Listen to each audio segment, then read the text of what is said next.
Sylhet press ক্লাবের সদস্য ATM তুরাবের হত্যার বিচার চেয়ে ক্লাবের সামনে ব্যানার টানানো হচ্ছে এবং এই ব্যানার টানাচ্ছেন প্রেস ক্লাবের সভাপতি ইকরামুল কবির সহ অন্যান্যরা।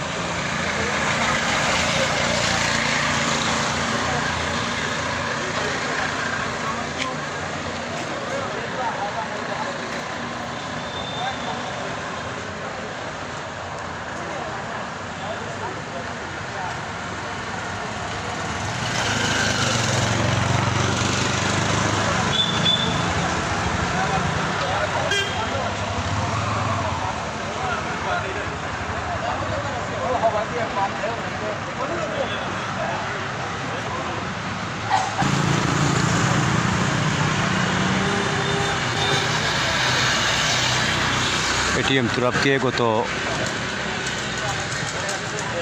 শুক্রবার জুমার নামাজের পরে জিন্দাবাজারে দায়িত্ব পালনরত অবস্থায় যখন তিনি ছবি তুলছিলেন তখন পুলিশের গুলিতে তিনি মারা যান এবং গতকাল তার দাফন সম্পন্ন হয়েছে। আজকে সিলেটের সাংবাদিকদের 7টি সংগঠন বিক্ষোভ কর্মসূচি পালন করেছে এবং এখন প্রেস ক্লাবের সম্মুখে সিলেট প্রেস ক্লাবের সভাপতি ইকরামুল কবিরের নেতৃত্বে এখানে ব্যানার টানানো হচ্ছে।